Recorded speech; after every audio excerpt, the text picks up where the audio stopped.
Polda Aceh menggelar konferensi pers akhir tahun 2024 untuk memaparkan capaian dan keberhasilan kinerja Polda Aceh sepanjang tahun 2024. Konferensi pers dipimpin langsung oleh Kapolda Aceh Irjen Ahmad Kartiko tersebut berlangsung di Aula Presisi Mapolda Aceh pada Senin 30 Desember 2024. Konferensi pers ini bertujuan untuk menginformasikan berbagai pencapaian yang telah diraih Polda Aceh, termasuk keberhasilan dalam pengungkapan kasus-kasus penting, inovasi yang diterapkan, serta prestasi yang membanggakan selama tahun 2024.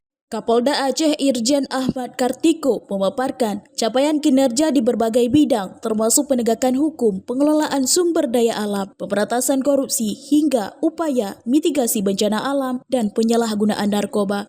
Untuk penanganan tindak pidana korupsi menjadi salah satu fokus utama Polda Aceh pada tahun 2024.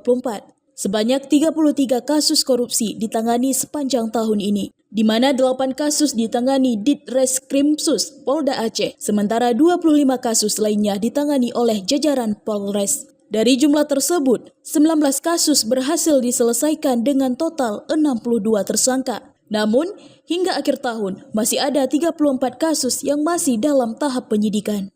Pada bidang penyalahgunaan narkoba, Polda Aceh berhasil mengungkapkan 1.070 kasus peredaran dan penyalahgunaan narkoba sepanjang 2024, dengan jumlah tersangka yang ditangkap sebanyak 1.473 orang. Jumlah kasus narkoba yang ditangani tersebut mengalami penurunan dibandingkan tahun 2023. Untuk kasus-kasus yang terjadi, untuk tindak pidana umum terjadi penurunan sebanyak 3,1% dari 6.813 kasus menjadi 6.603 kasus. Ini dikarenakan adanya upaya-upaya kita untuk peningkatan pencegahan dan penindakan yang intensif oleh anggota-anggota kita di lapangan. Kemudian ada kasus yang tren yang meningkat, yaitu pada tahun 2024 pencurian dan penggelapan, yaitu 2.173 kasus. Kemudian diikuti dengan kasus penipuan dan juga kasus kejahatan terhadap perempuan dan anak sebanyak 572 kasus.